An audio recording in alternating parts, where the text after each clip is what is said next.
Ezra Levant here for Rebel News. I'm in Ottawa. You can see the Parliament buildings over there, but behind me is our billboard truck, which we are deploying in Ottawa and Toronto and everywhere that needs to hear it. We are starting our campaign called Hands Off Alberta.com. You can see the message. Alberta won't be sacrificed. Justin Trudeau has done a terrible thing. See, Donald Trump has threatened to put 25% export tariffs on anything Canada sells to the United States. Obviously, by jacking up the price with those tariffs, it'll harm our economy. We won't be able to sell as many things. But Justin Trudeau, perhaps the stupidest, worst negotiator in Canada's history, has said, oh, I got a way to counter that. We'll just stop all oil exports to the United States. Justin Trudeau has decided to make Alberta the sacrifice zone in his bizarre war with Donald Trump. Instead of doing what Trump has just asked us to do, which is stop the illegal drugs and migrants crossing the border. That's all Trump actually asked for, but Trudeau wants this trade war. He wants our economy to be harmed so he can claim that the economy was harmed by Trump, not by Trudeau himself. What's extra atrocious here is that all of this is happening while Parliament is prorogued. Ottawa, it's like a ghost town. There are no MPs here. These buildings and all these parliamentary buildings are empty. Trudeau asked the Governor General to send everyone home until March 9th. There's no oversight. There's no debates. Trudeau is ruling by decree. He has no mandate.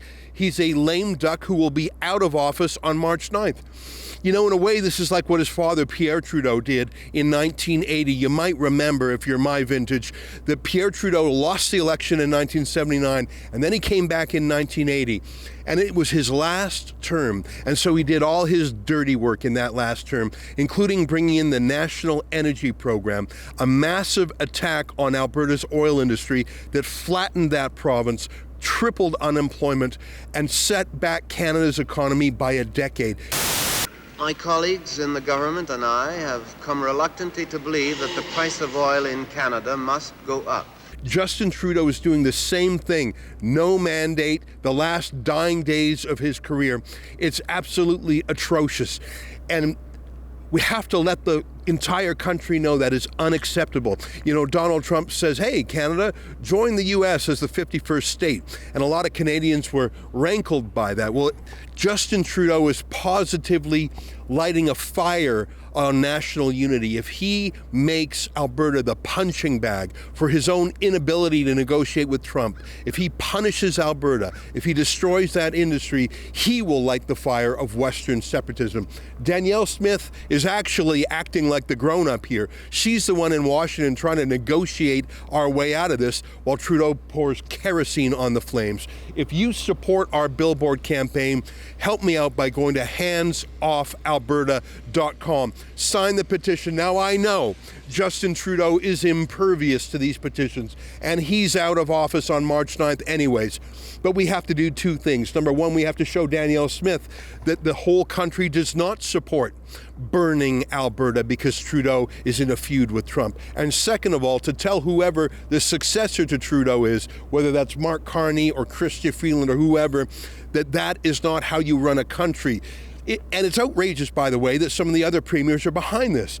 For Doug Ford to support Alberta being shut down, it would be just as outrageous as if Danielle Smith said, well, we're going to shut down the auto sector and not sell any cars in some bizarre reverse psychology negotiating tactic. This is outrageous, and we've got to stand up for the sake of Canada.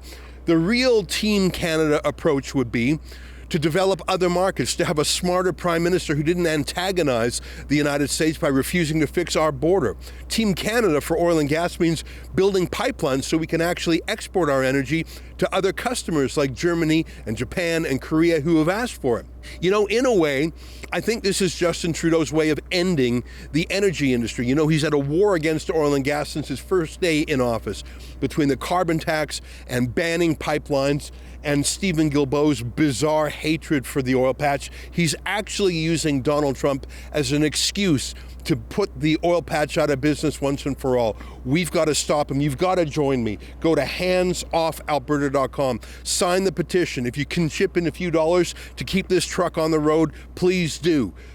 This is an economic crisis but Trudeau is also turning it into a national unity crisis. Join me at handsoffalberta.com.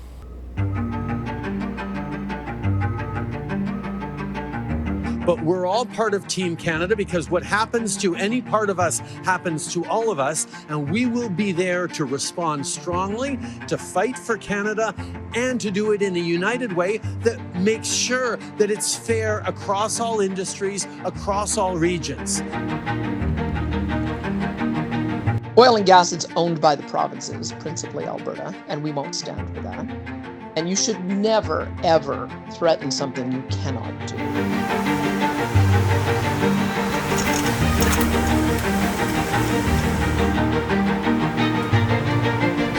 I'm in Ottawa for the launch of our campaign called HandsOffAlberta.com. It's our way of saying to Justin Trudeau, don't you dare turn Alberta and the oil patch into a sacrifice zone just because you don't know how to negotiate with Donald Trump. Go to HandsOffAlberta.com to sign the petition and learn more.